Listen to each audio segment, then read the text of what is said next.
پس پش ڈال دیا تھا، اور اس کو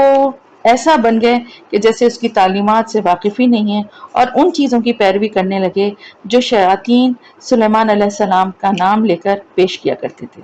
حالانکہ اللہ پاک نے اپنے رسول کی پھر برات یہاں پھر ظاہر کی کہ حضرت سلیمان علیہ السلام نے کبھی کفر نہیں کیا۔ اب ہوا کیا، یہ واقعہ میں آپ لوگوں کو بتاتی ہوں۔ ہوا یہ کہ جب بنی اسرائیل کا عروج تھا، یعنی حضرت داؤد علیہ السلام اور حضرت سلیمان علیہ السلام کے زمانے میں، یہ جو تھے بنی اسرائیل جو تھے اپنے عروج پر تھے، اور بہت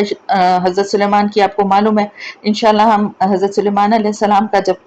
وہ واقعہ کریں گے جو ملکہ سبا کا اور تخت کا لانے کا، تو پھر حضرت سلیمان علیہ السلام کے بارے میں ڈیٹیل وہاں پر ہم ڈسکس کریں گے۔ لیکن یہ تو آپ سب کو معلوم ہے کہ حضرت سلیمان علیہ السلام کو اللہ پاک نے ایسی حکومت دی تھی جو نہ اس سے پہلے کسی کو دی اور نہ اس کے بعد کسی کو ملے گی، یعنی صرف انسانوں پہ نہیں بلکہ جنوں پر، جانوروں پر، پرندوں پر، اور یہاں تک کہ ہوا پر، ان کی جو اللہ پاک کی طرف سے اللہ نے ان چیزوں کو مسخر کر دیا تھا، اور وہ انسانوں کی طرح جانوروں کی بولیوں کو بھی سمجھتے تھے۔ یہ سب اللہ پاک کی طرف سے عطا کردہ علم تھا جو کہ سلیمان علیہ السلام کو ان کی شکر گزاری اور ان کی نیکی اور ان کی عبادت کے ساتھ ساتھ خاص طور سے ان کی شکر گزاری کی وجہ سے ان کو ملا۔ ٹھیک ہے، تو کیا ہوا کہ اس دور میں جو ہے حضرت سلیمان علیہ السلام کے دور میں کیونکہ جنوں کو بھی مسخر کر دیا تھا اللہ تعالیٰ نے ان کے لیے،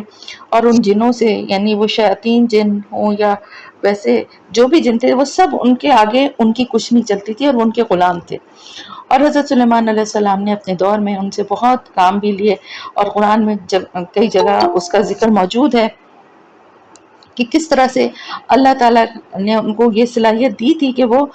جنوں کے سے سمندر میں جنوں سے غوطے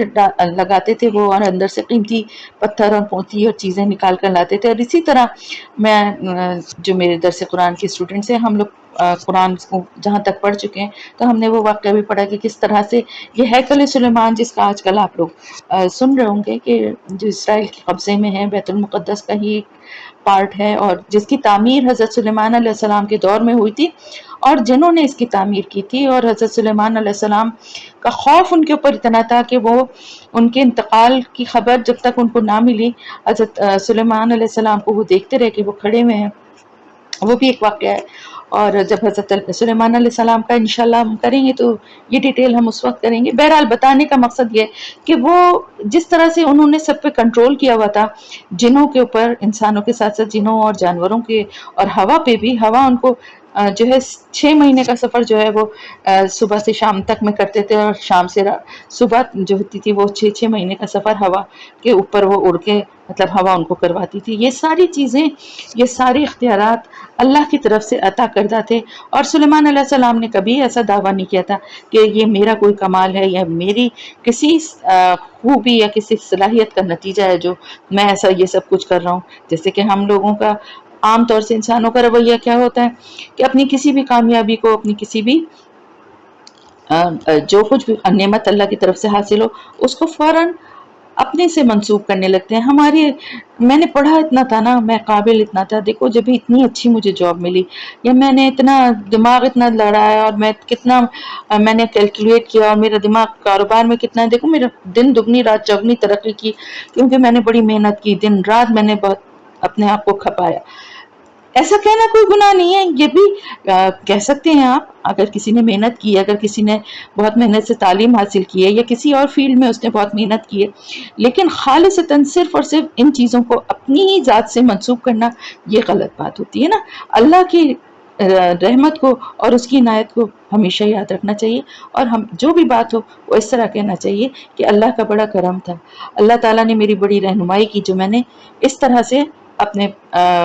پیسے کو انویسٹ کیا، یا میں نے بزنس کو اس طریقے سے، اللہ نے مجھے یہ راہ سجائی، ورنہ میں کیا کر سکتا تھا۔ دیکھو اللہ نے آج مجھے یہاں تک پہنچایا، اللہ تعالیٰ نے ایسا ذہن دیا تھا، اللہ نے ایسے وسائل دیے کہ میں اتنی پڑھنے میں اور اس میں اتنی کامیابی حاصل کر کے آج میں اس مقام تک پہنچا ہوں۔ دیکھیں بات بہت معمولی سی ہوتی ہے، بات وہی ہوتی ہے، صرف کہنے کا طریقہ، نیت،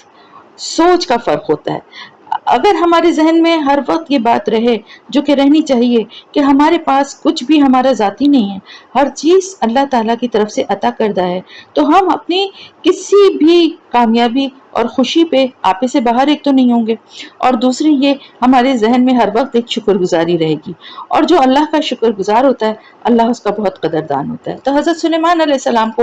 جو نعمتیں جو صلاحیتیں حاصل تھیں وہ اس پہ بہت اللہ کے بہت شکر گزار بندے تھے۔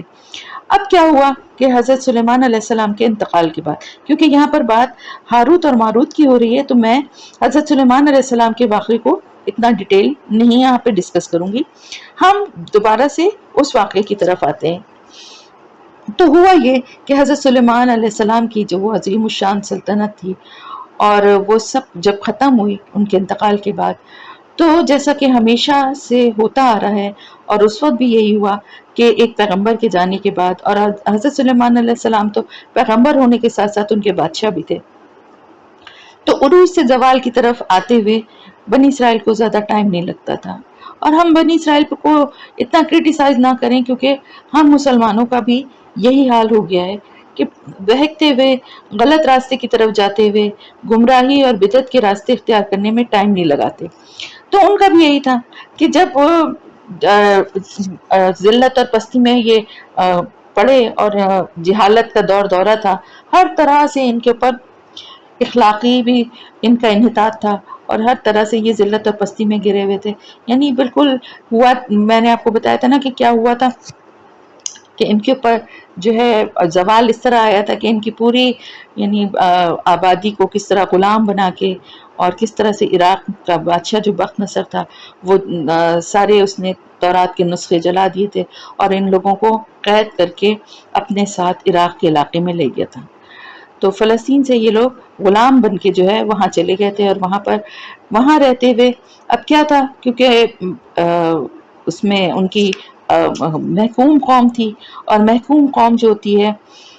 اس میں کیا ہوتا ہے کہ اگر کوئی اچھے لیڈرز یا اچھے دین کی طرف کوئی رہنمائی کرنے والے لوگ نہ ہوں تو پھر آہستہ آہستہ اخلاقی پستی شروع ہو جاتی ہے۔ اور کل بھی میں نے آپ کو یہ بات بتائی تھی اور آج بھی بتا رہی ہوں، اور میں یہ بات اس لیے ذکر کرتی ہوں کہ اس تناظر میں اگر آپ دیکھتے ہیں نا تو آپ کو سچویشن کو سمجھنا زیادہ آسان ہوتا ہے۔ آپ دیکھیں مسلمان جب بر صغیر میں آئے تو کیا عروج تھا، علم و فن کا جو مہارت تھی، جو یعنی ایک عروج پہ پہنچے ہوئے تھے، اور کتنی ترقی، اور اس دور کے حساب سے شاعری اور ادب اور اس کے علاوہ اور دوسری چیزوں میں بھی یہ آرکیٹیکچر اور اس طرح کے شعبے، ہر طرف ترقی آپ کو نظر آتی ہے۔ ایسی ایسی عمارتیں آپ کو نظر آتی ہیں کہ جو آج بھی جن کا بنانے کے لیے اتنے وسائل کے باوجود لوگ نہیں اس طرح کی بنا سکتے۔ پھر علم و فن میں بہت ترقی ہوئی، بہت کتابیں لکھی گئیں، بہت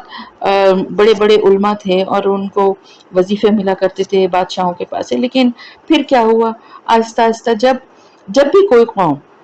عروج پہ پہنچ جاتی ہے نا تو پھر اس میں اخلاقی برائیاں جو ہے نا وہ پیدا ہونا شروع ہو جاتی ہیں، کیونکہ عیش و عشرت کی زندگی جو ہوتی ہے نا، عام طور سے اگر وہ اللہ کی یاد سے ذرا سا بھی غافل ہونا تو اس کو بڑی جلدی پستی میں گرانے والے جو حالات ہیں وہ پیدا کرنا شروع کر دیتی ہے۔ تو اقبال کا شعر ہے نا کہ میں تجھ کو بتاؤں تقدیر امم کیا ہے، شمشیر و ثنا اول طاؤس رباب آخر۔ شمشیر و ثنا اول یعنی ہمیشہ جب تک آپ دیکھیں مسلمانوں کی پوری ہسٹری دیکھیں، جب تک وہ دین پر عمل کرنے والے اور اللہ کے نام پہ اللہ کے لیے لڑنے والے رہے، وہ ترقی اور آگے بڑھتے گئے، فتوحات پہ فتوحات کرتے گئے حاصل، اور اس وقت تک ان میں کوئی لالچ نہیں تھا، کسی جگہ کو فتح کرنے کے پیچھے کوئی وہاں مال و دولت ہتھیانہ نہیں، بلکہ اللہ کے دین کے لیے وہ جنگیں کرتے تھے اور ایک کے بعد ایک علاقہ فتح کرتے جاتے تھے، اور جن علاقوں کو فتح کرتے تھے وہاں بھی اس طرح سے رہتے تھے کہ ان کے معمولات میں، ان کی زندگیوں کے حالات میں اتنا کوئی چینج نہیں آتا تھا، اور وہاں کے رہنے والوں کے ساتھ ان کا اتنا اچھا سلوک ہوتا تھا کہ جن علاقوں سے جب مسلمانوں کا زوال ہوا اور وہ وہاں سے نکالے گئے ہیں تو لوگ ان کو یاد کر کے روتے تھے کہ ان کی وجہ مطلب اتنے اچھے اخلاق اور اتنے اچھے طریقے سے انہوں نے وہاں حکمرانی کی۔ لیکن پھر کیا ہوتا ہے کہ جیسے ہی مسلمانوں کو، کیونکہ شیطان جو ہے وہ پہلے دن سے ابن آدم کے ساتھ ہے، اور اس نے جو وعدہ کیا ہے، جو مہلت لی ہے کہ میں قیامت تک ابن آدم کو بہکاؤں گا، ہر طرف سے آگے اور پیچھے دائیں اور بائیں ہر طرف سے میں اس پہ حملے کروں گا۔ تو وہ پھر کیا ہوتا ہے کہ عیش و عشرت کی زندگی کے ساتھ ساتھ اور دوسری عیاشیاں، اور پھر اس میں پھر نشہ، اور پھر اس میں موسیقی، اور پھر اس میں عورت، اور پھر بہت ساری چیزیں ایسی انوالو ہوتی جاتی ہیں کہ کردار کی پستی جو ہے وہ آہستہ آہستہ آہستہ اس قوم کے زوال کا سبب بن جاتی ہے۔ اب ایک قوم کا زوال ہو رہا ہے، آپ دیکھیں بڑے صغیر ہند و پاک میں جب یہ انگریزوں نے حکومت لی ہے، اس وقت وہاں جو مسلمان موجود تھے وہ ان کا کیا حال تھا۔ مختلف علاقوں کے آپ فرما رواؤں کے حالات دیکھیں، آپ ان کی باتیں سنیں کہ وہ کوئی رنگیلا کہلاتے تھے تو کوئی کچھ کہلاتے تھے، کہیں پہ جو ہے وہ اسپیشل اس چیز پہ ریسرچ کی جاتی تھی کہ جو گلاس جو گرتے ہیں ٹوٹتے ہیں ان کی جو میوزک ہے وہ ایک خاص ردھم کے ساتھ ان کو گلاسوں کو توڑا جائے، ان کو پانی کا ایک خاص لیول رکھا جائے، یعنی پوری اپنے دماغ اور اپنی صلاحیتوں کو فضول چیزوں اور باتوں میں لگایا، یہاں تک کہ جب انگریزوں کا حملہ ہوا، اگر مسلمانوں کی تو حکومت تھی اور مسلمانوں کے سارے علاقے تھے، اگر سب اکٹھے ہو جاتے، متحد ہو جاتے، اور اسی طرح جس طرح سے اللہ کے نام پہ لڑنے والے بن جاتے تو کوئی بھی کامیاب نہیں ہو سکتا تھا۔ باہر سے آئی ہوئی ایک ایسٹ انڈیا کمپنی تھی اور بہت تھوڑے لوگ تھے، یہ لوگ کبھی کامیاب نہیں ہو سکتے تھے، کامیاب ہوئے ہیں مسلمانوں کی کمزوریوں کی وجہ سے اور ہندوؤں کی دشمنی کی وجہ سے، کیونکہ ظاہر ہے جس علاقے میں رہتے تھے وہاں کے لوگوں کی تو ویسے بھی ہمدردی ان کے ساتھ نہیں تھی نا۔ تو بالکل ایگزیکٹلی یہی حال بنی اسرائیل کا بھی تھا کہ بہت ساری چیزیں جو ہے نا ہم اس لیے ریلیٹ کرتے ہیں کہ ہمیں وہ ان کی سچویشن بہت اچھے سے سمجھ میں آ جاتی ہے۔ اب آپ دیکھیں یہاں مسلمانوں کا حال کیا ہوا، اس زوال کے بعد، اس حکومت کے چھن جانے کے بعد تعلیم کے راستے ان پہ بند ہو گئے، اور ہر طرح کی ترقی کے راستے جو ہیں وہ ان پہ بند کر دیے گئے۔ نتیجتاً کیا ہوا، انتہائی جہالت، غربت، افلاس اور بہت ہی محرومی کی زندگی گزارنے لگے۔ اور اس میں پھر کیا کیا انہوں نے کہ وہاں رہتے ہوئے جن لوگوں کو اپنے سے برتر سمجھتے تھے یا جن لوگوں کے رسم و رواج اور چیزوں کو یہ اپنے ساتھ دیکھتے تھے، اور مسلمانوں میں ایک یہ بھی بہت بڑی برائی ہے کہ بہت سی قوموں کو ہم دیکھتے ہیں کہ وہ اپنا ایک تشخص جو ہے نا وہ قائم رکھتی ہیں، اور مسلمان جو ہے نا جس جگہ جا کے رہتے ہیں وہاں کے لوگوں کی چیزیں اڈاپٹ کرنا بہت جلدی شروع کر دیتے ہیں۔ تو انہوں نے دیوالی منائی تو مسلمانوں نے شب برات پہ حلوے، وہ مٹھائی بانٹتے تھے یہ حلوے بانٹنے لگے، وہ بھی پٹاخے پھوڑتے تھے یہ بھی پٹاخے پھوڑنے لگے، وہ بھجن گاتے تھے انہوں نے قوالیاں شروع کر دیں، غرض یہ کہ ان کے ساتھ اپنے آپ کو یہ شو کرنے کے لیے کہ ہم اور آپ میں اتنا کوئی ڈفرنس نہیں ہے، جبکہ ایک کافر اور ایک مسلمان میں بالکل ڈفرنس ہے، کبھی بھی وہ دونوں ایک ساتھ نہیں ہو سکتے۔ یہی سر سید احمد خان کا دو قومی نظریہ تھا کہ دو ڈفرنٹ قومیں، کلچر ڈفرنٹ، مذہب ڈفرنٹ، یہ کبھی ایک ہو نہیں سکتی۔ لیکن ہوا کیا، ہوا یہ کہ اس ماحول میں رہتے ہوئے، اس جگہ پہ رہتے ہوئے بہت ساری چیزیں جو ہیں اس طرح کی ان مسلمانوں میں آ گئیں جو کہ آج تک موجود ہیں۔ اچھا، اب بات کیونکہ ہو رہی ہے بنی اسرائیل کی، یہ تو صرف اس لیے میں بتا رہی ہوں کہ آپ لوگوں کو تھوڑا سا اندازہ ہو کہ غلام قوم جو ہے وہ کس طرح سے ذہنی انحطاط کا شکار ہو جاتی ہے، آج تک ہے، ذہنی غلامی آج تک ہے، اس کے اثرات جانے میں بہت ٹائم لگتا ہے،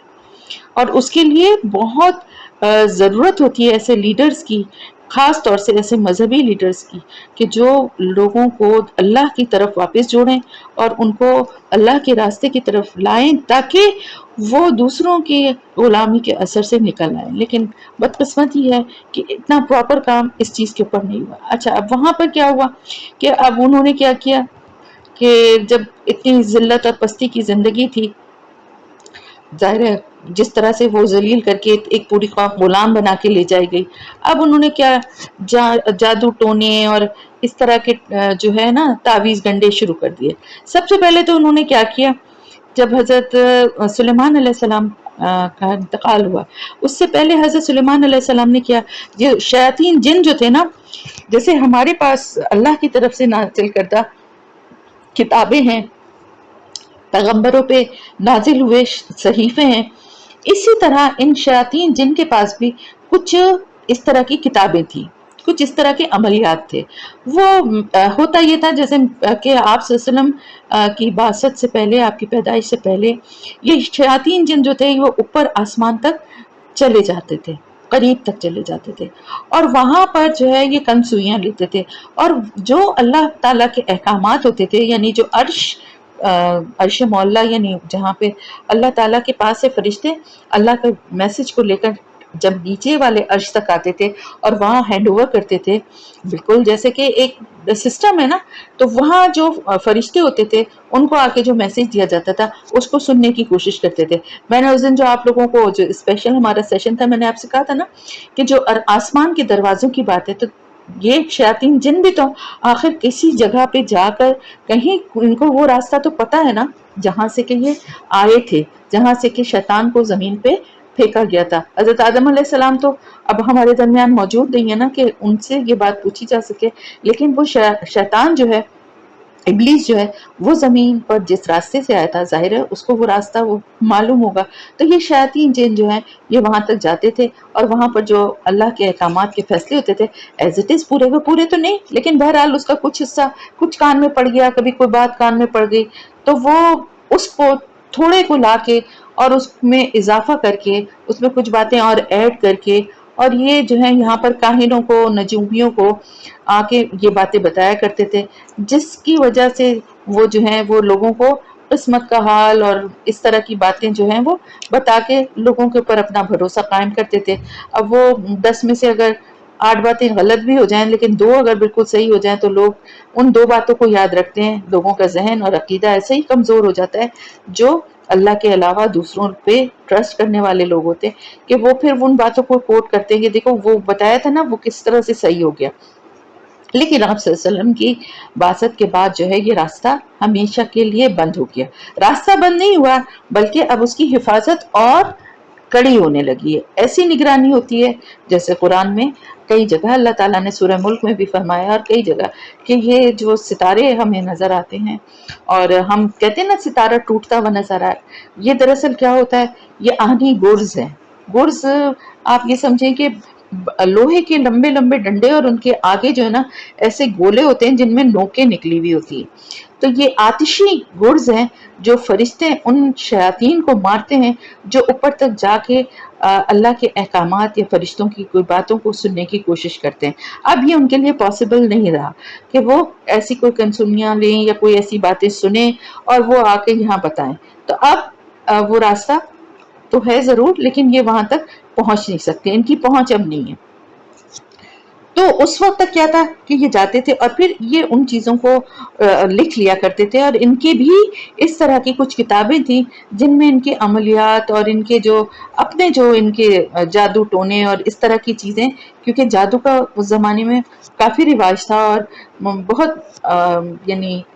بری طرح کے لوگوں کی جان لینے اور اس طرح کے ہر طرح کے جو ہیں جادو اور عمل جو ہیں وہ اس وقت بھی کیے جاتے تھے۔ تو حضرت سلیمان علیہ السلام نے ان تمام شیاطین جن سے یہ ساری کتابیں لے لی تھی، اور لینے کے بعد انہوں نے کیا کیا تھا، اس کو اپنے تخت کے نیچے زمین میں اس کو دفنا دیا تھا۔ ان لوگوں کو پتہ نہیں تھا اس کا، یہ لوگ سمجھتے تھے کہ وہ سب ضائع ہو گئے، ختم ہو گئی۔ اب کیا ہوا کہ حضرت سلیمان علیہ السلام کے دور تک تو کسی کی مجال نہیں تھی،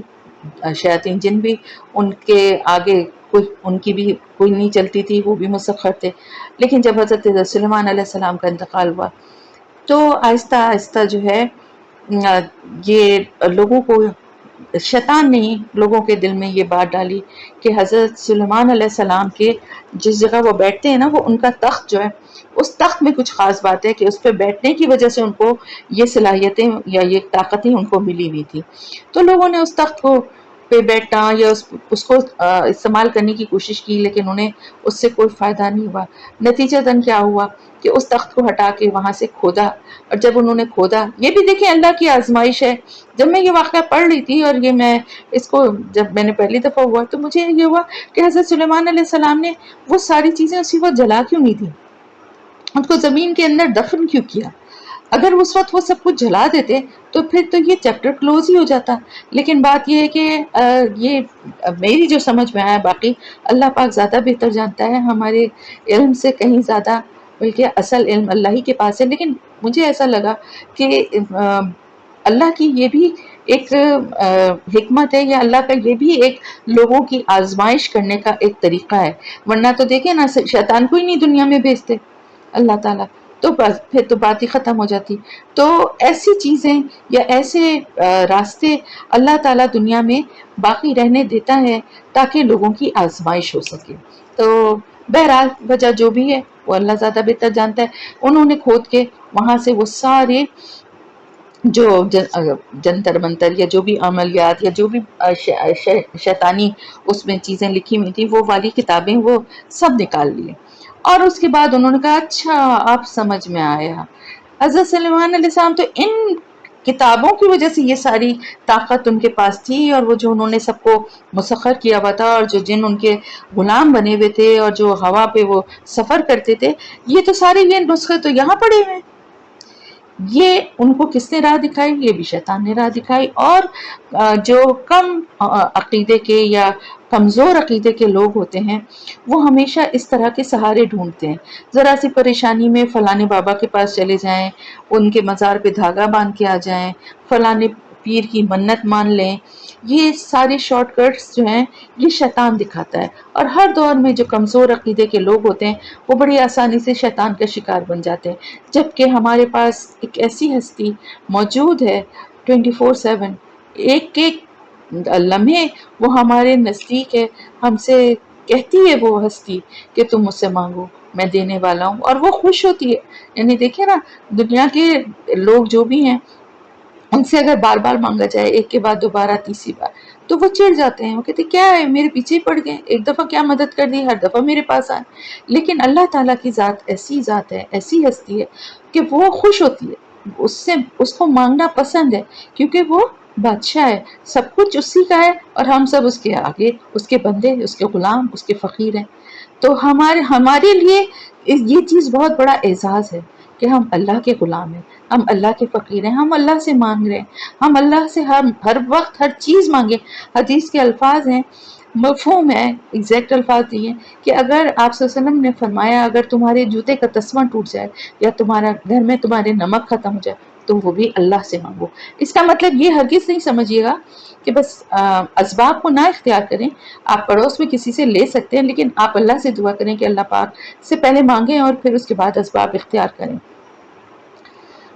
تو کہنے کا مقصد یہ ہے کہ کمزور عقیدے کے لوگ ہر دور میں ہوتے ہیں، اور خاص طور سے جہاں غلامی کی زندگی ہوتی ہے وہاں پر اور زیادہ اس طرح کی بد عقیدگی جو ہے نا وہ بہت تیزی سے پروان چڑھتی ہے. تو لوگ اپنے مسائل کا حل جو ہے نا وہ جادو ٹونے اور اس طرح کے عملیات وغیرہ تعویذ گنڈوں میں ڈھونڈنے لگتے ہیں. تو اب کیا ہوتا ہے، کیونکہ ہمتیں ختم ہو چکی ہوتی ہیں اور حوصلے نہیں ہوتے، اور کوئی کسی کا مقابلہ کرنے کی نہ ہمت ہوتی ہے نہ خواہش ہوتی ہے. بس چاہتے ہیں بیٹھے بٹھائے ہمارے کام ہو جائیں، کوئی ہمیں آزادی دلا دے، کوئی ہمارا یہ کام کروا دے، کوئی ہمیں نوکری دلا دے، کوئی ہمیں پیسے کہیں سے چھپر پھاڑ کے مل جائیں. اور اس کے لیے ان کو صرف ایک یہ آسان راستہ نظر آتا ہے کہ ہم کوئی عمل پڑھ لیں، ہم کوئی وظیفہ کر لیں، ہم کوئی مزار پہ کسی جا کے منت مان لیں کہ ہمارا یہ کام ہو جائے. خود محنت کرنا اور جدوجہد کرنا یہ جذبے ختم ہو جاتے ہیں. تو شیطانوں نے جب یہ راستہ دکھایا اور ان کو یہ اس طرح سے بہکایا تو وہ یہ سمجھنے لگے کہ یہ تو حضرت سلیمان علیہ السلام کی میں جو کچھ بھی ان کی عظیم الشان سلطنت اور جو کچھ بھی ان کی حیرت انگیز جو بھی صلاحیتیں اور قوتیں تھیں، یہ تو سب یہ جو کچھ نقشے اور یہ جو کچھ منتر بنے ہوئے ہیں تو یہ ان کی وجہ سے تھی.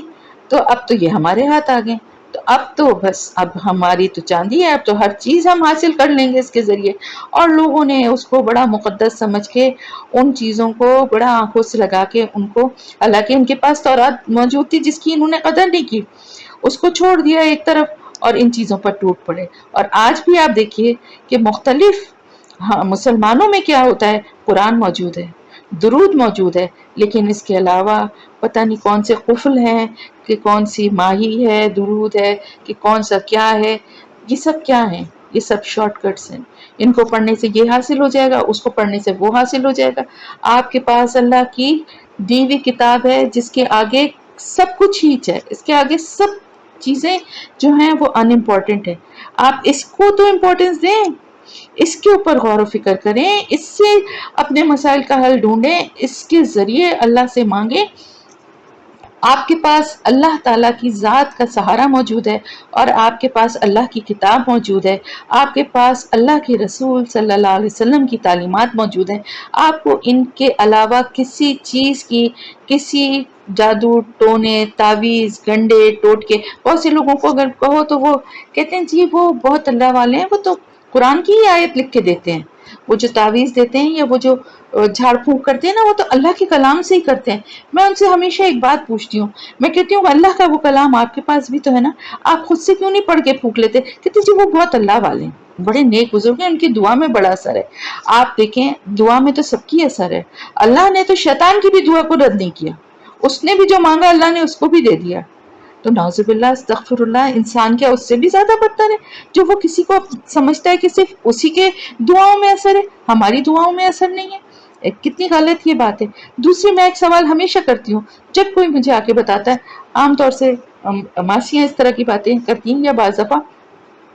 ہمارے جاننے والوں میں بھی، اللہ کا شکر الحمدللہ ہمارے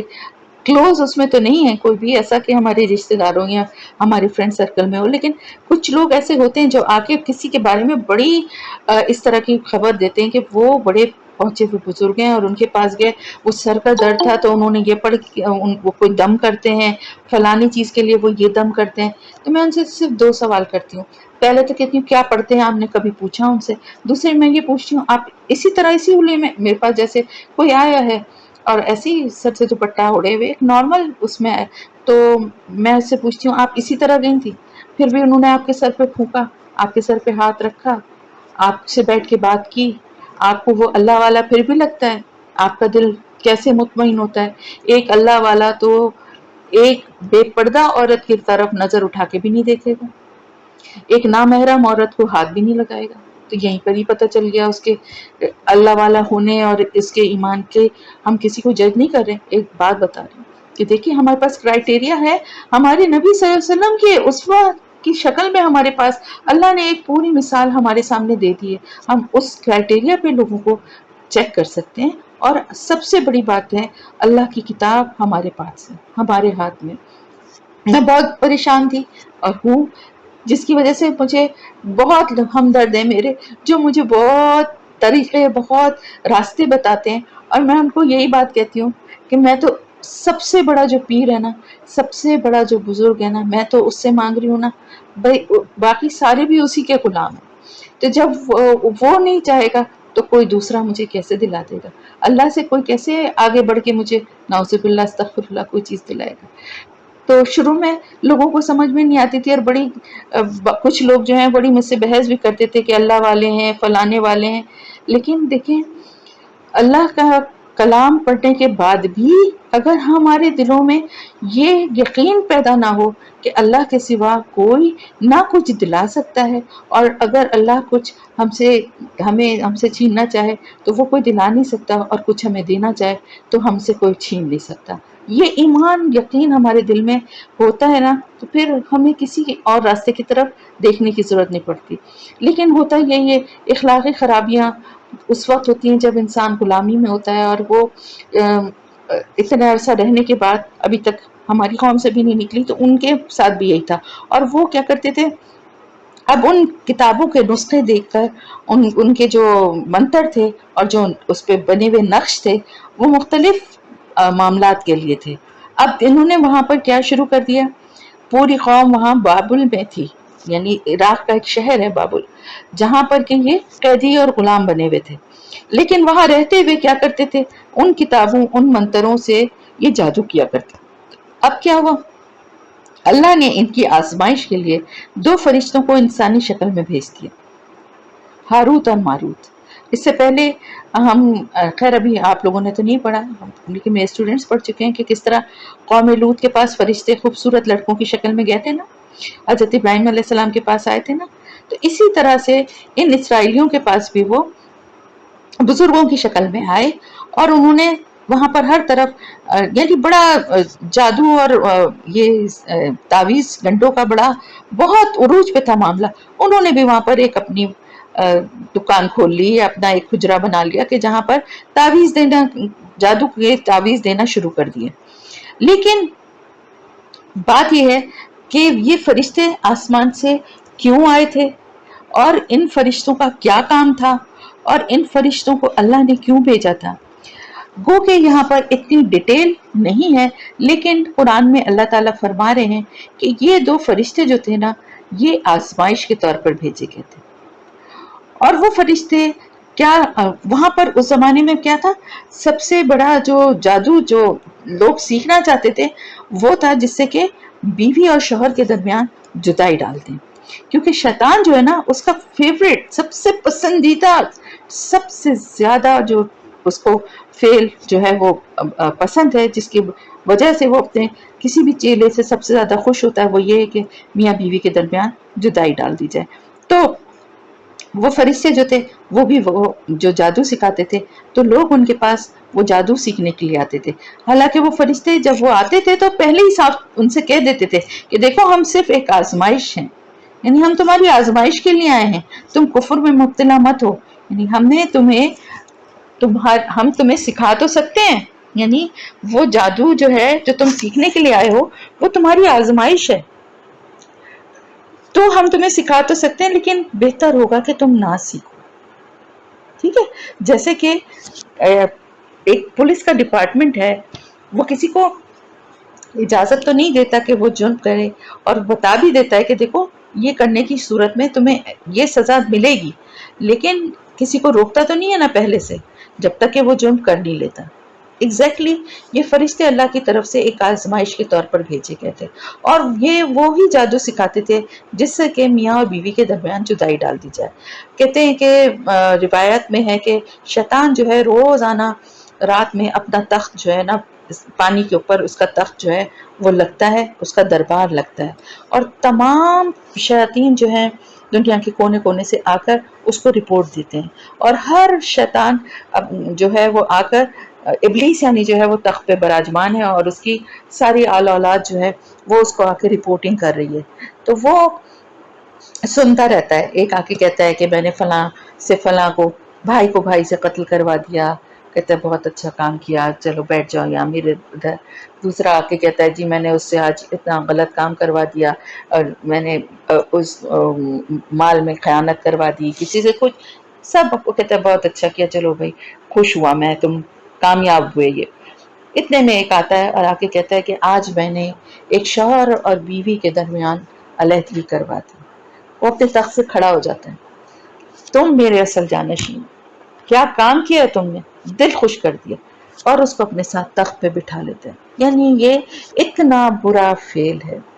کہ میاں اور بیوی کے درمیان بدگمانی ڈلوانا. کہتے ہیں میاں اور بیوی کے درمیان صلح کروانے کے لیے اگر تھوڑی سی غلط بیانی بھی کرنی پڑے تو وہ بھی اجازت ہے. غلط بیانی سے مطلب ہے کہ چاہے اس شوہر نے یا بیوی نے ایک دوسرے کے لیے کوئی اچھی بات نہ کہی ہو، لیکن جب آپ کی بات ہو تو بات کرتے ہوئے کچھ اس طرح کی بات کریں کہ وہ تو واقعی وہ تو خود یاد کر رہا تھا، یا وہ تو خود یاد کر رہی تھی، یا تمہارے لیے وہ تو کہہ رہی تھی کہ اگر ایسا ہو تو مجھے تو بڑا خیال آتا ہے. اب جسے شوہر کا دل نرم ہو، یا شوہر کی کوئی ایسی بات جس سے بیوی کے دل میں کوئی اچھی بھلائی پیدا ہو. کیونکہ یہ رشتہ جو ہے نا یہ بہت امپورٹنٹ رشتہ ہے، اور یہ رشتہ جو ہے نا یہی ہماری سوسائٹی، ہمارے معاشرے کی بیس ہے. اور اس کے ٹوٹنے یا اس کے نہ ہونے کی جو خرابیاں ہیں نا پورے معاشرے کو تباہ و برباد کر دیتی ہیں. جن معاشروں میں شادی کا جو یہ رشتہ ہے یا جو یہ تعلق ہے اس کو امپورٹنس نہیں دی جا رہی، اور بغیر اس کی زندگی گزارنا یا بغیر اس کے تعلقات رکھنے کا رواج ہو گیا ہے. آپ دیکھیں وہاں پر جس طرح کی برائیاں اخلاقی اور جس طرح کی خرابیاں پیدا ہو رہی ہیں، اور جس طرح وہاں کی نئی نسل یعنی ان کی اولاد جو ہے وہ جس طرح برباد ہو رہی ہے، تو وہ اللہ کا بنایا وہ نظام کو کہ اگینسٹ جب بھی جائیں گے اور جو بھی جائے گا وہ برباد ہوگا۔ بہرحال میاں بیوی کے درمیان علیحدگی کو جائز بھی قرار دیا ہے، اس کو حرام نہیں کیا ہے۔ اس کی وجہ یہ ہے کہ بعض دفعہ واقعی ایسے حالات ہو جاتے ہیں کہ ساتھ میں رہنا مشکل ہو جاتا ہے، تو بے شک یہ کوئی اچھا فعل نہیں ہے، لیکن اس کی اجازت اسی لیے دی گئی، لیکن یہ ناپسندیدہ ہے۔ تو شیطان سب سے زیادہ خوش اسی سے ہوتا ہے۔ تو ان فرشتوں کے پاس بھی، ہاروت اور ماروت کے پاس بھی جو لوگ آتے تھے وہ آ کے ان سے وہی جادو سیکھتے تھے، کیونکہ ان کا فیوریٹ جادو وہی تھا،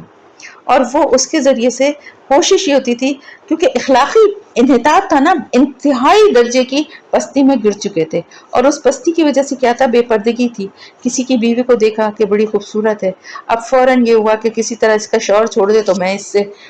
شادی کر لوں، یا یہ میرے پاس آ جائے میں اس سے تعلقات قائم کر لوں۔ اس طرح کی ذہنی گراوٹ اور گندگی جو تھی وہ ان کی نیچر اور ان کے سوچوں میں آ چکی تھی۔ تو یہ والا جو جادو ہے وہ سیکھنا چاہتے تھے، تو فرشتے ان کو سکھا ضرور دیتے تھے، لیکن کہتے تھے کہ یہ تمہاری آزمائش ہے، اور اگر تم نہ سیکھو تو وہ تمہارے لیے زیادہ بہتر ہے، لیکن وہ مانتے نہیں تھے۔ تو پھر یہ ہے کہ ظاہر ہے کہ اللہ کے اذن کے بغیر تو وہ ایسا کوئی بھی ایسا جادو یا کوئی بھی ایسا عمل نہیں ہے جو کسی کو نقصان پہنچا سکے، لیکن اللہ تعالیٰ کی طرف سے ایک ڈھیل جو دی جاتی ہے نا، جو اس دنیا میں ہر گناہ گار اور کافر کو ڈھیل اور مہلت دی گئی ہے، اسی طرح ان کو بھی دی گئی تھی، اور وہ ایسی چیز سیکھتے تھے جو ان کے لیے فائدہ مند نہیں تھی، بہت نقصان دہ تھی، اور لیکن وہ وہ یہ بھی جانتے تھے، کیونکہ ظاہر ہے اہل کتاب تھے، ایسا نہیں تھا کہ ان کو اس کا اندازہ نہیں تھا، وہ جانتے تھے کہ جس چیز کو وہ خریدنا چاہ رہے ہیں اس کے لیے آخرت میں ان کا کوئی حصہ نہیں ہوگا۔ کتنی بری یہ متاع تھی، کتنی بری یہ جو دنیاوی جو ایک ہوس اور ایک لالچ کی وجہ سے وہ جو چاہتے تھے وہ، کہ جس کے لیے انہوں نے اپنی جانوں کو بیچ ڈالا۔ کاش کہ انہیں یہ معلوم ہوتا کہ اگر وہ ایمان اور تقوی اختیار کرتے تو اللہ کے ہاں اس کا جو بدلہ ملتا وہ ان کے لیے زیادہ بہتر تھا، کاش انہیں اس کی خبر ہوتی۔ تو قرآن تو بس یہاں تک ہی بتاتا ہے کہ وہ فرشتے آزمائش کے طور پہ آئے تھے اور لوگوں نے ان سے وہ جادو سیکھا، اس کے بعد وہ فرشتے واپس چلے گئے ہوں گے، اور ان کی قوم میں یہ جادو جو ہے وہ عام ہو گیا تھا، اور وہ اخلاقی پستی کے بالکل اینڈ پہ پہنچ گئے تھے، جب اس کے بعد پھر ان کے قوم کو دوبارہ ریوائیو ہونا تھا، اور دوبارہ حضرت دانیال علیہ السلام اور پیغمبروں کے ذریعے سے اللہ پاک نے ان کو ایک دوبارہ چانس دیا، اور وہ پھر عروج تک پہنچنے کے لیے اسٹرگل شروع ہوئی۔ تو وہ ہم بنی اسرائیل کے عروج و زوال اگر ٹائم ملا تو اس کو بھی ایک نظر دیکھیں گے۔ تو بہرحال یہ واقعہ یہاں پر اتنا ہی ہے۔ ہاں کچھ اور روایات ہمیں ضرور ملتی ہیں، اور جس میں کہ ایک خاص طور سے میں اب آپ کو یہ بتا دوں کہ یہ اب جو میں آپ کو بات بتا رہی ہوں اس کی آتھینٹسٹی میں مجھے ابھی تک کوئی ایسا ثبوت یا کوئی ایسی چیز میرے پاس نہیں ہے کہ میں کہوں کہ اس میں کوئی ذرا بھی سچائی ہے یا نہیں ہے۔ بہرحال یہ واقعات کیونکہ روایات ہمیں ملتی ہیں، اور ابن کثیر نے اس کو کافی تفصیل سے اپنی تفسیر میں جو ہے بیان کیا ہے، تو میں اس کو بیان کر دیتی ہوں، لیکن جس چیز کی قرآن یا حدیث سے ہمیں نہیں ملتی کوئی صداقت تو اس پہ ہم یقین نہیں کرتے۔ تو اس کے مطابق یہ تو مجھے بھی پتا ہے خیر کہ عراق میں ایک کنواں ہے جسے چاہ بابل، چاہ کہتے ہیں کنویں کو فارسی زبان میں، چاہ بابل ہے جو بابل کا کنواں کہلاتا ہے۔ مشہور یہ ہے کہ وہ دو فرشتے جو ہیں ان کو اس میں الٹا ٹانگا ہوا ہے، کہا یہ جاتا ہے، اور کیونکہ اس سے بھی آپ اندازہ لگائیں کہ بنی اسرائیل جو تھے نا وہ ہر ایک کے اوپر الزام تراشی کرتے تھے، اور پیغمبروں اور فرشتوں تک کو نہیں چھوڑتے تھے، ان کی بھی کردار کشی کرتے تھے، ان کے اوپر بھی اتنی اس طرح کی باتیں ان سے ریلیٹ کرتے تھے جو کہ ایک اتنے جلیل القدر ہستیوں سے نہیں کرنا چاہیے۔ ان کے مطابق یہ پوری کہانی کچھ اس طرح سے ہے کہ فرشتے جو تھے وہ اللہ تعالیٰ سے کہتے تھے کہ ہمیں زمین پر اگر آپ بھیج دیں، آپ نے انسان کو زمین پر بھیجا ہے تو دیکھیں گے کتنے گناہ کرتے ہیں اور کس طرح آپ کی نافرمانی کرتے ہیں، آپ ہمیں بھیجیں تو دیکھیں ہم کس زمین پہ رہتے ہوئے بھی کس طرح آپ کے اطاعت گزار رہیں گے اور کس طرح آپ کی عبادت اور آپ کے احکامات پر عمل کریں گے۔ جس کے نتیجے میں دو فرشتوں کو، ہاروت اور ماروت کو، زمین پر بھیجا گیا، اور کیونکہ وہ فرشتے تھے اس لیے ان کو بہت سے عمل اور اس طرح کی چیزیں آتی تھیں جس سے لوگ ان سے سیکھنے کے لیے آیا کرتے تھے. اور اس زمانے میں ایک عورت بالکل جیسے ابھی یوسف علیہ السلام کے قصے میں زلیخا کا ہم نے واقعہ پڑھا نا، اور اس کو جس طرح ایگزیجریٹ کیا ہے اسرائیلی روایات نے، اور ان کو ایک اتنا بڑا مقام اور درجہ دے دیا، جبکہ قرآن ہمیں بتاتا ہے کہ اس عورت کا کیریکٹر بھی بتاتا ہے. بے شک اس نے بعد میں معافی مانگ لی اور توبہ کر لی تھی، لیکن اس کا وہ مقام اور درجہ نہیں ہے جیسے کہ اس میں تو ان کو ایک لیلا اور مجنون والا اسٹیٹس دیا گیا ہے جیسے یوسف علیہ السلام کے ساتھ، نعوذ باللہ. خیر، تو یہاں پر وہ کہتے ہیں کہ زہرا نام کی ایک عورت تھی جو کہ بے انتہا خوبصورت اور سب جو ہیں وہ اور وہ تھی بھی کچھ اسی ٹائپ کی، یعنی اچھے کردار کی نہیں تھی. لوگ اس کے پاس جایا کرتے تھے، یہ فرشتے جو ہیں اس پر عاشق ہو گئے اور اس کے ساتھ جو ہے اس کے ساتھ رہنا چاہتے تھے، اس کے ساتھ برا کام کرنا چاہتے تھے. تو اس عورت نے ان سے کہا کہ تم کیونکہ فرشتے ہو اور تم زمین پہ رہ نہیں سکتے، اور جب تک کہ تم کوئی ایک گناہ کا کام نہ کرو تو تم عام لوگوں کی طرح نہیں ہو سکتے، تو تم یہاں پر میرے ساتھ تمہارا کوئی تعلق نہیں ہو سکتا. یہ بات کچھ اس سے سملر انہوں نے بنائی ہے کہ جیسے ابلیس نے کہا تھا کہ آپ جو ہے درخت کا وہ کھا لیں تو آپ ہمیشہ یہاں رہ جائیں گے نا، کچھ اس سے مجھے سملر لگتی ہے. تو خیر بہرحال اس نے یہ کہا، تو انہوں نے کہا کہ ہم تو کوئی گناہ تو ہم اس طرح کا نہیں کر سکتے. تو اس نے کہا دیکھو یا تو تم میرے ساتھ بدکاری کرو. انہوں نے کہا نہیں یہ تو ہم نہیں کر سکتے، تو اس کا مطلب تو یہ ہوگا یہ کرنے کا اللہ کی بالکل خالص جو ہے نافرمانی ہے. اس نے کہا اچھا ٹھیک ہے. پھر ایک بچہ تھا، ایک لڑکا، اس نے کہا اس کو قتل کر دوں. ان کا نہیں یہ بھی میں یہ تو کسی کی جان ناحق لینا تو بہت بڑا گناہ ہے، ہم یہ بھی نہیں کر سکتے. اس نے کہا اچھا ٹھیک ہے پھر شراب پی لو. تو انہوں نے یہ سوچا کہ یہ سب سے ہلکا اور معمولی سا ہے، شراب پینے میں ایسا کیا ہے، اور انہوں نے شراب پی لی. اور جب شراب خوب اچھی طرح پی لی تو اس کے نشے میں انہوں نے اس عورت سے بدکاری بھی کر لی اور اس بچے کا قتل بھی کر دیا. یہ میں پھر ایک بار بتا رہی ہوں کہ صرف روایات ہیں، یہ واقعہ نہیں ہے. بتا میں اس لیے رہی ہوں کہ آپ اگر کبھی کہیں سنیں تو آپ لوگ اس پہ یقین نہ کریں، کیونکہ ہمارے نزدیک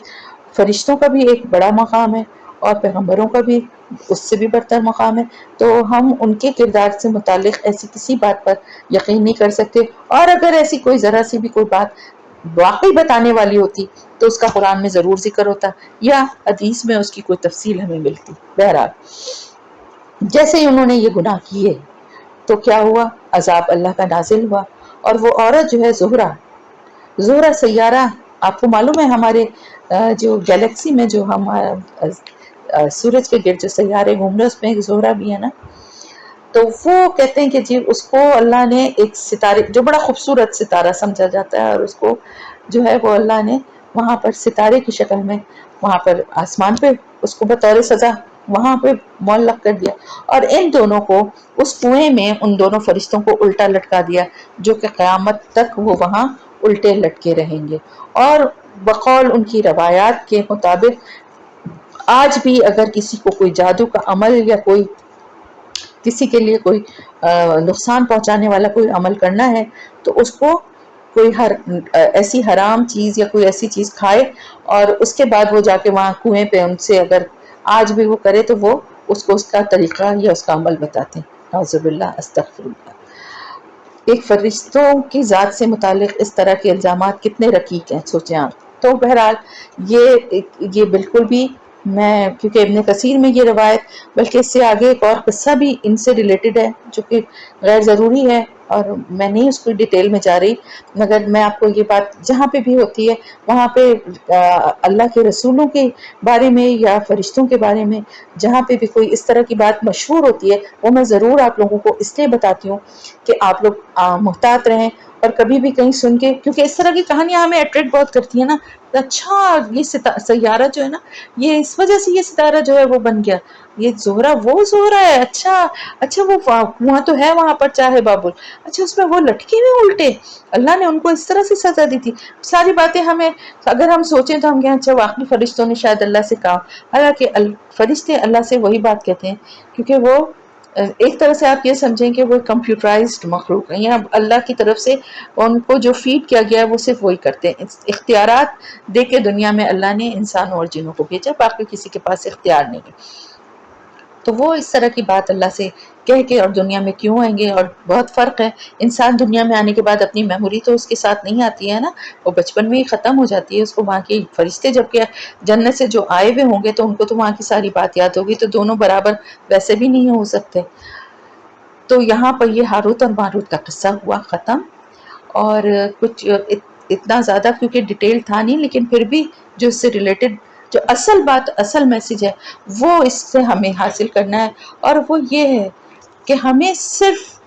اللہ کی کتاب پکڑنا ہے، اللہ کے رسول کی تعلیمات کو پکڑنا ہے، اور ایک اللہ پہ اپنا ایمان رکھنا ہے، اور اس بات پہ ایمان رکھنا ہے کہ اس کے علاوہ کسی میں یہ اختیار اور یہ قدرت نہیں ہے کہ وہ ہمیں کچھ دے سکے یا ہم سے کچھ لے سکے. اگر ہمیں بظاہر ایسا لگتا ہے کہ کسی نے ہمیں نقصان پہنچا دیا ہے، تو میں آپ کو ہزاروں دفعہ یہ بات بتا چکی ہوں، ایک دفعہ پھر بتا رہی ہوں کہ یہ اللہ کے اس بنائے ہوئے نظام کا حصہ ہے جو اس دنیا میں آیا ہے. وہ چاہے جتنا بھی اللہ والا ہو، جتنا بھی قرآن پڑھتا ہو، جتنے بھی اذکار پڑھتا ہو، جتنا بھی نیکی کے کام کرتا ہو، اپنا حصہ وہ لے کے جائے گا. دکھ، تکلیفیں، آزمائش، بیماریاں، خوشیاں، غم، یہ سب، صحت، تندرستی، مال، دولت، یہ سب اس بنائے ہوئے اللہ کے نظام کا ایک حصہ ہے. کسی کو غم، یہ اللہ کی طرف سے ہے نا تقسیم، کسی کو کم کسی کو زیادہ. ہر دفعہ کسی کے پاس رزق کی فراوانی، نعمتوں کی فراوانی، نیک اور صالح اولاد ضروری نہیں ہوتا کہ ساری کی ساری خوب اس کی نیکیوں کی وجہ سے ہی ہو. ورنہ اگر ایسا ہوتا تو فرعون اور نمرود اتنی بڑی بڑی سلطنتوں کے مالک نہ ہوتے. بات یہ ہوتی ہے کہ اس دنیا کا نظام جو ہے نا وہ کچھ الگ ڈھنگ سے. یہ جو ہم سوچ رکھتے ہیں نا کہ ہم تو نماز پابندی سے پڑھتے ہیں، کسی کا دل نہیں دکھاتے، صبح شام اذکار پڑھتے ہیں، اور ہم نے تو کسی کے ساتھ برائی، پھر ہمارے ساتھ برا کیوں ہوا؟ ہمیں دھوکہ کیوں دیا؟ ہمیں کیوں چیٹ کیا؟ ہمیں کیوں تکلیف پہنچائی؟ ہم کیوں اتنے برے بیمار ہو گئے؟ ہم کیوں گر پڑے؟ ہمارے گھر میں کیوں ایسا ہو گیا؟ ہمارا پیارا کیوں چلا گیا اس دنیا سے؟ اس لیے کہ یہ پارٹ آف لائف ہے. جو اس دنیا میں آیا ہے اس کو ان سب چیزوں کا سامنا کرنا پڑے گا. ہاں، آپ جو کچھ پڑھ رہے ہیں، آپ کی عبادت ہے، آپ کی نیکیاں ہیں، وہ آپ کو اس بڑے نقصان سے بچا لیتی ہیں. اللہ اس کی شدت میں کمی کر دیتا ہے اپنی رحمت سے. بعض دفعہ اللہ کی حکمت یا مصلحت ہوتی ہے کہ وہ صدمہ وہ اتنا ہی شدید آپ کو اللہ کی طرف سے کوئی دوسرا نہیں پہنچا رہا ہوتا، آپ کو ملنا ہوتا ہے. ہم جو سوچ رکھتے ہیں نا وہ ہم قیامت کے بعد والی رکھتے ہیں. یعنی جب ہم آخرت میں پہنچیں گے نا، ہم وہ والا میزان جو ہے وہ دنیا میں رکھتے ہیں کہ جو نیک عمل کیے ہیں تو اس کا نیکی کا بدلہ جنت میں ملے گا، اچھا عیش و آرام میں ملے گا، بیماریوں سے، تکلیفوں سے، پریشانیوں سے دور رہیں گے، اپنے پیاروں کے ساتھ ہمیشہ رہیں گے. یہ تو جنت میں ہوگا نا، دنیا میں نہیں ہو سکتا. دنیا میں اللہ کا بنایا ہوا نظام اور اللہ کی تقسیم ہے جس کی وجہ سے ہر ایک کو اپنا حصہ ملنا ہے. اس کو خوشیوں میں سے، غموں میں سے، صحت میں سے، بیماری میں سے، سب چیزوں میں سے اپنا اپنا حصہ ملے گا. اب یہ اللہ کی تقسیم ہے، کسی کو زیادہ دیا ہے، کسی کو کم دیا ہے، کسی کو رزق کی فراوانی ہے، کسی کو اللہ نے اندازے کے مطابق دیا ہے. وہ اللہ کی حکمت کے فیصلے ہیں. کس کے لیے کیا مناسب ہے یہ ہم نہیں فیصلہ کر سکتے. ہم کسی کو اللہ سے زیادہ بڑھ کر کسی کے ساتھ نعوذ باللہ استغفر اللہ نیکی کر کے اس کو آگے نہیں بڑھا سکتے. یہ اللہ کے فیصلے ہیں. اللہ نے جس طرح سے اس دنیا کے نظام کو بنایا ہے وہی اس کو چلا رہا ہے. ہمارا کام صرف یہ ہے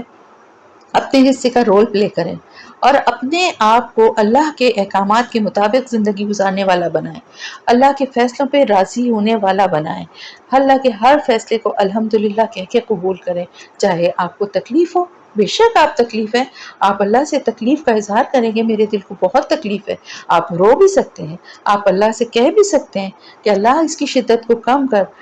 اپنے پیاروں کے جانے کا جو غم ہوتا ہے آپ اللہ سے کہہ سکتے ہیں. میں تو کہتی ہوں اللہ سے، اللہ تو نے یہ محبت دل میں ڈالی ہے نا، اس لیے مجھے تکلیف ہو رہی ہے، اللہ تو ہی میرے دل کو صبر دے، میرے دل پہ اپنے رحم کا مرہم لگا. میں اللہ سے یہ کہتی ہوں کیونکہ یہ تو ہونا ہے.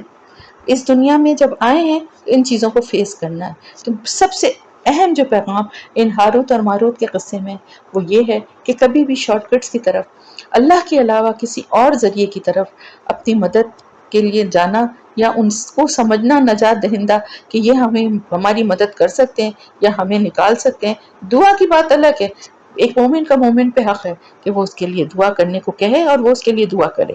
سب کو ایک دوسرے کے لیے دعا کرنی چاہیے. اس سے آگے کسی کو یہ سمجھ لینا کہ یہ بہت پہنچے ہوئے ہیں، یہ پہنچی ہوئی ہیں، یا ان کی دعا میں بڑا اثر ہے، یہ پڑھ کے دم کر دیں گی، یہ پڑھ کے فلانا کر دیں گی.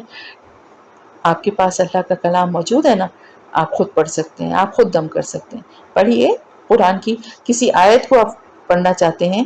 بہت کثرت سے پڑھنا چاہتے ہیں، کسی پریشانی کے وقت پڑھنا چاہتے ہیں. ہم قرآن کو جب ہم کر رہے ہوتے ہیں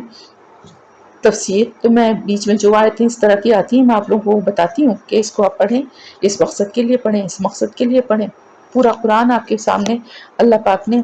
بھیجا ہوا ہے اور آپ کے سامنے کھلا ہوا ہے. آپ کے لیے دعوت عام ہے. پھر بھی فائدہ نہ اٹھائیں اور شارٹ کٹس کی طرف جائیں تو پھر انہی لوگوں کی طرح کا انجام ہوگا جو ایسے غلط عقیدے اور ایسے شارٹ کٹس کی طرف جاتے ہیں. تو یہ سب سے امپورٹنٹ بات ہے کہ اللہ سے ہی مدد کی امید بھی رکھنا اور اللہ کی طرف ہی دیکھنا، اسی سے مانگنا، چاہے اچھے ہوں حالات یا برے ہوں حالات. اچھے حالات میں بھی اللہ سے ہی رجوع کرنا، خوشی میں آپے سے باہر نہ ہونا، اور اس کو بھی اللہ کی طرف سے عطا کردہ اللہ کا احسان اور اس کی نعمت سمجھنا. تو یہاں پہ یہ بات ختم ہوئی اور حضرت یونس علیہ السلام کا واقعہ ہم یہاں پر شروع کریں. یہ ایک ایسی قوم کا واقعہ ہے، اس کا میں تھوڑا سا آپ کو بتاؤں. میرے خیال سے آپ میں سے اکثر نے اس کے بارے میں سنا اور پڑھا ہوگا، یا ہو سکتا ہے کچھ لوگوں کو نہ بھی پتا ہو. بہرحال ابھی ہم اس کو دہرائیں گے تو جن کو نہیں بھی پتا ان کو بھی پتہ چل جائے گا، اور جن کو پتا ہے ان کے لیے بھی ریوائز ہو جائے گا. یہ ایک ایسی قوم کا واقعہ ہے جو دنیا کی واحد قوم تھی جس کے اوپر عذاب آنے کے بعد ٹل گیا. ورنہ اللہ تعالیٰ کی سنت یہ ہے کہ جب عذاب کے آثار ایک دفعہ آ جاتے ہیں اور عذاب کے مطلب یہ فیلنگ ہوتی ہے کہ اب عذاب شروع ہو رہا ہے، اس کے بعد وہ عذاب اللہ کی طرف سے کبھی ٹلتا نہیں ہے. جیسے کہ فرعون نے جب پانی کو دیکھا کہ وہ دونوں یعنی حضرت موسیٰ علیہ السلام اور بنی اسرائیل نکل گئے اور پانی کے دونوں جو سائڈز تھے، جو بیچ میں سے راستہ بن کے اور دونوں سائڈز الگ ہوئے تھے، وہ ملنے لگے اور اس کو نظر آ گیا، اپنی موت نظر آ گئی. تو اس نے کہا کہ میں موسیٰ کے رب پر ایمان لاتا ہوں. لیکن اس وقت کا ایمان فائدہ نہیں دیتا. ہمیشہ یہ بات یاد رکھیں، عذاب کو دیکھنے کے بعد، اس کے یعنی علامات ظاہر ہونے کے بعد کسی قوم کو اس کے ایمان نے فائدہ نہیں دیا. اول تو اکثریت تو لائی نہیں، وہ تو اسی اپنی ڈٹائی اور سرکشی میں ہی مر گئے. اور انسانوں کے لیے آخری وقت ہوتا ہے موت کا غرغرہ، یعنی جب سانس بالکل اٹک جائے، آخری نکلنے والی ہو اور فرشتے نظر آنے لگیں، اس وقت کی پھر توبہ بھی قبول نہیں ہوتی. اس لیے کہ اس وقت تو پھر فرشتے نظر آنے لگتے ہیں، اپنا انجام نظر آنے لگتا ہے، جو کچھ بھی ہے اچھا یا برا، وہ چیز دیکھنے کے بعد پھر اب اس وقت ہوا جو ہے توبہ کے دروازے بند ہو جاتے ہیں. اس سے پہلے جب تک معافی مانگ سکتا ہے اپنے گناہوں کی، ہر وقت مانگتے رہنا چاہیے. بیماری میں تو بہت مانگنا چاہیے، سفر میں مانگنا چاہیے، اذان اور نماز کے بیچ میں جو وقت ہے اس پہ مانگنا چاہیے، جمعے کے دن مانگنا چاہیے، بارش کے وقت مانگنا چاہیے. بہت سارے ایسے مواقع ہیں جو کہ قبولیت کے وقت ہیں اور جگہ مقام ہیں. جو خوش قسمت ہیں حرم میں پہنچتے ہیں،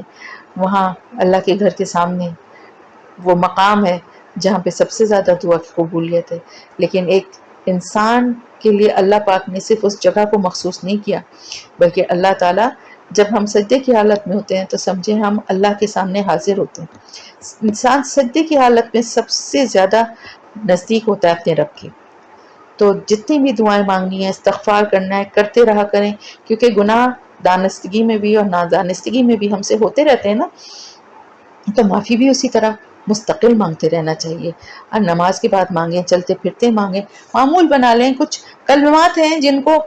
چلتے پھرتے پڑھا کریں، کام کرتے ہوئے پڑھا کریں، کھانا پکاتے ہوئے پڑھا کریں. استغفر اللہ پڑھیں، استغفر اللہ ربی من کل ذنب واتوب الیہ. پورا نہیں یاد، صرف استغفر اللہ پڑھ لیجئے. پھر اس کے علاوہ درود شریف چلتے پھرتے پڑھا کریں. اس کے علاوہ جو بھی آپ کو کوئی بھی چیز ذہن میں ایک دم آ گئی، سبحان اللہ والحمد للہ ولا الہ الا اللہ واللہ اکبر، سبحان اللہ پڑھ لیں، الحمدللہ پڑھ لیں، لا الہ الا اللہ پڑھ لیں، لا حول ولا قوت الا باللہ 99 بیماریوں کی کا علاج ہے، لا حول ولا قوت الا باللہ. خاص طور سے دل کی بیماری، دل کی کون سی بیماریاں ہیں؟ اداسی، ڈپریشن، دکھ جو دل کو اندر ہی اندر گھوٹتا ہے، اندر ہی اندر انسان کے دل کو ڈبوتا ہے، وہ اس کے لیے بہترین ہے یہ لا حول ولا قوت الا باللہ العلی العظیم. تو ان کو اپنا معمول بنائیں، چلتے پھرتے جس وقت جو یاد آ گیا وہ پڑھنا شروع کر دیں. وضو بے وضو کوئی شرط نہیں ہے، بس آپ کو ان اذکار کو اپنا معمول بنانا ہے، اپنی زبان کو اللہ کے ذکر سے تر رکھنی ہے. تو ہم حضرت یونس علیہ السلام کی بات کر رہے تھے، اور حضرت یونس علیہ السلام جو ہیں ان کا بھی جو علاقہ ہے وہ عراق کا علاقہ تھا. اور عراق کا میں جس زمانے میں عراق میں گئی ہوں تو میں نے ان کا مزار بھی دیکھا ہے، میں ان کے مزار پہ فاتحہ بھی پڑھا ہے. موصل ایک شہر ہے عراق کا، جسے کہ پہلے نینوا کہا جاتا تھا، پہلے اس کا نام نینوا تھا. آپ دیکھیں بابل اور نینوا قدیم، اگر آپ ہسٹری کو پڑھیں یا قدیم آپ تہذیب اور جو جیسے میں اس دن آپ کو بتا رہی تھی نا، اور انشاءاللہ ایک اور میں اس پہ کروں گی جس میں یہ جو قدیم جو قومیں گزری ہیں اور ان کی جو یعنی جن کے باقیات بھی پوری طرح نہیں ہے. موصل کا میوزیم بھی جو ہے نا آشوریوں کا، وہاں پہ جو قوم تھی نا وہ آشوری کہلاتی تھی، اور وہ بھی بڑے جس طرح سے یہ مصر کے جو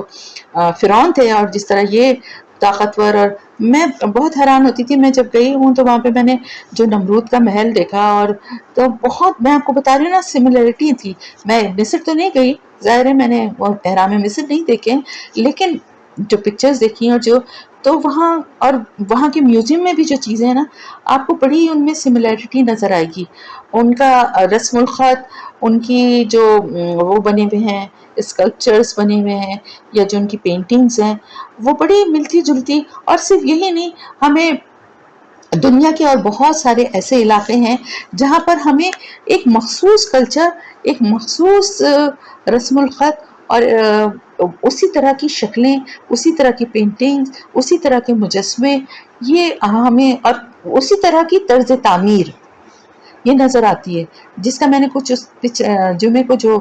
ہمارا اسپیشل سیشن تھا اس میں نے کچھ ذکر کیا تھا. مزید انشاءاللہ اللہ نے موقع دیا اور ملا مجھے ٹائم تو اور مزید میں ان جو قومیں جنہیں ہم کہتے ہیں نا کہ جو ختم ہو کے یعنی جن کا نام و نشان بھی مٹ گیا ہے، تو بخت نصر کے بارے میں نے آپ کو بتایا تھا نا، تو اسی نے اپنی بیوی کے لیے یہ ہینگنگ گارڈنز جو تھے یہ بابل کا علاقہ تھا. یعنی بابل اور نینوا دونوں جو ہیں یہ عراق کے بڑے بڑے شہر ہیں. نینوا جو ہے وہ اب موصل کہلاتا ہے. تو حضرت یونس علیہ السلام کو اللہ تعالیٰ نے موصل کے ایک شہر میں نینوا کی طرف نبی بنا کر بھیجا، اور انہوں نے لوگوں کو اللہ کی طرف بلایا. لیکن کیا ہوا کہ لوگوں نے ان کو جھٹلا دیا، اور وہی جس طرح کے اعتراضات تھے اور جس طرح کی ضد اور سرکشی تھی وہ ان کی قوم میں بھی اتنی ہی موجود تھی، اور وہ ایمان نہیں لے کر آئے. مستقل ان کی جو ہے تعلیم اور تبلیغ کے بعد بھی لوگ ایمان نہ لائے. تو وہ ابن مسعود اور دیگر علماء سے روایت ہے کہ جب یونس صلی اللہ علیہ السلام نے عذاب کے نزول کو یقینی محسوس کیا اور انہوں نے یہ دیکھا کہ یہ لوگ تو توبہ کر ہی نہیں رہے ہیں اور اللہ کی طرف رجوع کرنے کے ان کی کوئی جذبات نہیں ہے، تو وہ وہاں سے اس قوم کو چھوڑ کر نکل گئے. قرآن اس طرح سے فرماتا ہے، پہلے ہم کچھ آیتوں کے ترجمے کے ذریعے اس کو ہم پڑھتے ہیں، پھر ہم اس کی مزید ڈیٹیل پہ بات کرتے ہیں. سورہ یونس میں اللہ تعالیٰ فرماتے ہیں، بس کیوں ایسا نہ ہوا کہ کوئی بستی ایمان لاتی تو اس کو اس کا ایمان فائدہ دیتا. یعنی کسی قوم سے ایسا نہ ہوا، مگر یونس کی قوم جب ایمان لے آئی تو ہم نے رسوائی کا عذاب دنیاوی زندگی میں ان سے ٹال دیا اور ان کو ایک وقت تک فائدہ اٹھانے کا موقع دے دیا. پھر دوسری جگہ سورہ الانبیاء میں اللہ تعالیٰ فرما رہے ہیں، اور مچھلی والے یعنی یونس علیہ السلام، مچھلی والے کے نام سے ان کو یاد کیا ہے کہ یونس علیہ السلام کو یاد کرو، کیونکہ مچھلی سے ان کا بڑا ایک تعلق تھا. آپ لوگوں کو معلوم ہے کو یاد کرو جب وہ غصے سے چل دیا اور خیال کیا کہ ہم اس پر تنگی نہیں کریں گے، یعنی کوئی گرفت نہیں کریں گے۔ پھر اس نے اندھیروں میں پکارا کہ الہی تیرے سوا کوئی معبود نہیں، تو پاک ہے، بے شک میں ہی ظالموں میں سے ہوں۔ تو ہم نے اس کی پکار سن لی اور اسے غم سے نجات دے دی، اور ہم ایمان والوں کو اسی طرح بچا لیا کرتے ہیں۔ سورہ صافات میں ہے، اور بلا شبہ یونس علیہ السلام نبیوں میں سے تھے۔ جب وہ بھری کشتی کی طرف بھاگ کر گئے، بس قراندازی ہوئی تو یہ مغلوب ہو گئے، تو پھر انہیں مچھلی نے نگل لیا جبکہ وہ اپنے آپ کو ملامت کر رہے تھے۔ بس اگر وہ پاکی بیان کرنے والوں میں سے نہ ہوتے تو لوگوں کے اٹھائے جانے کے دن یعنی قیامت تک اس کے پیٹ میں رہتے۔ پھر ہم نے انہیں چٹیل میدان میں ڈال دیا اور وہ اس وقت بیمار تھے۔ ہم نے ان پر سایہ کرنے والا ایک بیل دار درخت اگا دیا، اور ہم نے ان کو 1,00,000 بلکہ اور زیادہ آدمیوں کی طرف بھیجا، بس وہ ایمان لے آئے تو ہم نے ان کو ایک وقت تک فائدہ دے دیا۔ اب آپ یہ دیکھیں کہ اب ہم اس کی تھوڑی سی ڈیٹیل کرتے ہیں۔ اللہ تعالیٰ کیا فرما رہے ہیں کہ کوئی بھی گزری ہوئی قوموں میں سے کوئی بھی ایسی بستی نہیں ہوئی جو ایمان لاتی ہے اور اس کا ایمان اس کو فائدہ دیتا ہے، یعنی گزری ہوئی قوموں میں ایسی کوئی بھی بستی نہیں تھی جس کے سب لوگ ایمان لے آتے، کامل اور صحیح ایمان، سوائے حضرت یونس علیہ السلام کی قوم کے۔ یعنی یہ ان کی قوم کی یہ بھی خصوصیت ہے کہ وہ سب کے سب ایمان لے آئے۔ تو اللہ تعالیٰ نے سورہ سبا میں فرمایا کہ ہم نے کسی بستی میں کوئی ڈرانے والا نہیں بھیجا مگر اس کے مالدار لوگوں نے کہا کہ ہم تو بلا شبہ اس چیز کا انکار کرتے ہیں جس کے ساتھ تم بھیجے گئے۔ مگر اللہ تعالیٰ سورہ یونس میں فرماتے ہیں کہ قوم یونس جب وہ ایمان لے آئے تو ہم نے ان سے دنیا کی زندگی میں رسوائی کا عذاب ڈال دیا اور ہم نے ان کو ایک خاص وقت تک فائدہ۔ تو ہمیں یہاں پر کیا بات پتہ چلتی ہے؟ ہمیں یہاں پر بات یہ پتہ چلتی ہے، دو اہم باتیں، کہ جب بھی کسی بستی میں کوئی ڈرانے والا یعنی اللہ کا کوئی رسول، اللہ کا کوئی نبی اللہ کا پیغام لے کر آیا تو انہوں نے ضد اور سرکشی کی وجہ سے ایمان لانے سے انکار کر دیا، اور اس میں اکثریت کن لوگوں کی تھی؟ جو مالدار لوگ تھے، جو مالدار تھے اور بڑے بڑے عہدوں پہ جو سردار، قرآن میں ہمیں اس کی تفصیل بھی ملتی ہے کہ جو ان کے سردار جو ہوتے تھے، بڑے بڑے سرداروں نے انکار کیا اور وہ ایمان لانے پہ تیار نہیں ہوتے تھے۔ وجہ اس کی یہ ہوتی تھی، ہر دور میں یہی رہی کہ ان کو بھی اندازہ ہوتا تھا کہ یہ جو بات کہہ رہے ہیں وہ صحیح کہہ رہے ہیں اور یہ اللہ کے رسول ہیں، اس کا بھی ان کو اندازہ ہو جاتا تھا، لیکن دنیا کے فائدے اور اپنے عہدے منصب اور جو کچھ بھی مال و دولت کا لالچ ہوتا تھا، جو فائدے وہ حاصل کر رہے ہوتے تھے، وہ ان کو ایمان نہیں لانے دیتے تھے، اور وہ اپنے اس دنیاوی فائدے کے لیے ضد اور سرکشی پہ اڑے رہتے تھے، اور بار بار رسولوں کا دعوت دینا ان کو اتنا برا لگتا تھا کہ وہ ان کی جان کے دشمن ہو جاتے تھے۔ تو ایسا ہی ہر قوم نے کیا، اور قوم یونس نے بھی پہلے اسی طرح کیا کہ وہ ایمان لانے کے لیے تیار نہ ہوئے، اور حضرت یونس علیہ السلام کی اتنی کوشش اور محنت کے باوجود بھی وہ اسی طرح سے اڑے رہے اور کسی طرح وہ ایمان لانے کے لیے تیار نہیں ہوئے۔ نتیجہ کیا ہوا؟ اللہ کی طرف سے عذاب کا فیصلہ ہو گیا کہ اب اس قوم پر اب عذاب آنے والا ہے، اور اللہ تعالیٰ جیسے کہ قرآن میں ہم نے ہر قوم کے پر جب عذاب کا اللہ کا فیصلہ آیا، اور ہم نے قرآن میں پڑھا ہے کہ اللہ تعالیٰ فرماتے ہیں کہ جب بھی ایسا ہوا تو ہم نے ان سب کو عذاب دیا، اور رسول اور اس کے ماننے والوں کو، اس کے ساتھ جو لوگ تھے ان کو ہم نے نجات دے دی، ان کو بچا لیا۔ تو کیا ہوا کہ جب ایک عرصے تک اللہ کے دین کی دعوت دینے کے باوجود لوگ ایمان نہ لائے تو وہ ان سے الگ ہو گئے، یعنی پوری قوم میں سے کوئی بھی ایمان نہ لائے، تو وہ اکیلے ہی تھے۔ یعنی جیسے کہ ہمیں حضرت لوط علیہ السلام کا واقعہ ملتا ہے نا کہ پوری قوم میں سے کوئی ایمان لایا ہی نہیں سوائے حضرت لوط علیہ السلام کی 2 بیٹیوں کے، تو یہاں پر تو کوئی بھی ایمان نہ لایا۔ تو پھر اللہ کی طرف سے 3 دن بعد عذاب کے نازل ہونے کی ان کو دھمکی دے دی گئی۔ اب یہاں پر کیا ہوا کہ یہ عذاب جو ان کی طرف آنا تھا، اس سے پہلے اللہ کی طرف سے رسول کون ہوتا ہے؟ رسول کی اپوائنٹمنٹ اللہ کی طرف سے اس مقام پر ہوتی ہے، اور جیسے کوئی بادشاہ اپنا کوئی گورنر یا اپنا کوئی وزیر کسی علاقے کے وہاں پر بھیجتا ہے کہ وہاں کے نظام کو دیکھنے، یا گورنرز یا عام طور سے ہوتے ہیں نا اپوائنٹ کیے جاتے ہیں، تو وہ وہاں سے اپنی ڈیوٹی خود سے چھوڑ کر نہیں جا سکتے نا جب تک کہ بادشاہ ان کو واپس نہ بلائے، کہ اب آپ کی وہاں ضرورت نہیں رہی ہے، اب آپ چارج کسی اور کو دے دیجئے، یا آپ یہاں آ جائیں، ہم جس کسی کو اور بھیجنا چاہیے ہم بھیجیں گے، آپ کا وہاں کام ختم ہو گیا۔ دنیا میں اسی طرح معاملات ہوتے ہیں نا۔ تو رسول جو ہیں، پیغمبر جو ہیں، نبی جو ہیں، یہ اللہ کے اپوائنٹ کیے ہوئے اللہ کے نمائندے ہوتے ہیں، جو کہ پیغمبر ہوتے ہیں۔ اللہ کا پیغام لوگوں تک پہنچانے کی ان کو ڈیوٹی دی جاتی ہے۔ تو اللہ تعالیٰ کی طرف سے ہی ان کو پھر یہ میسج جب ملتا ہے کہ اب اس قوم پہ عذاب نازل ہونے والا ہے، اور آپ اپنے ماننے والوں کو لے کر، جو ایمان لیا ہے ان کو لے کر یہاں سے نکل جائیں۔ جیسے کہ حضرت نوح علیہ السلام کے واقعے میں ہم نے دیکھا نا کہ اللہ تعالیٰ نے کہا کہ اپنے اہل و عیال اور اب جو ایمان لے آئے ہیں آپ پر، ان کو لے کر آپ کشتی میں سوار ہو جائیں۔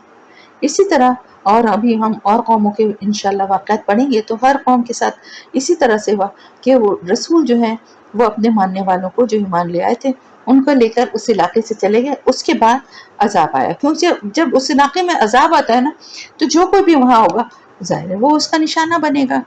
تو اس لیے اللہ پاک ان کو، رسول کو اور ان کے ساتھیوں کو نجات دے دیتا ہے۔ بالکل اسی طرح آپ سمجھ سکتے ہیں کہ جس طرح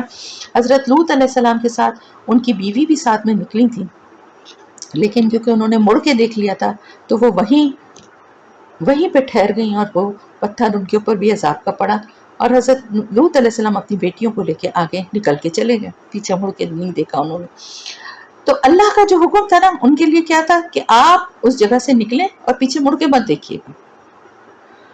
تو انہوں نے اللہ کے حکم کی پاسداری کی۔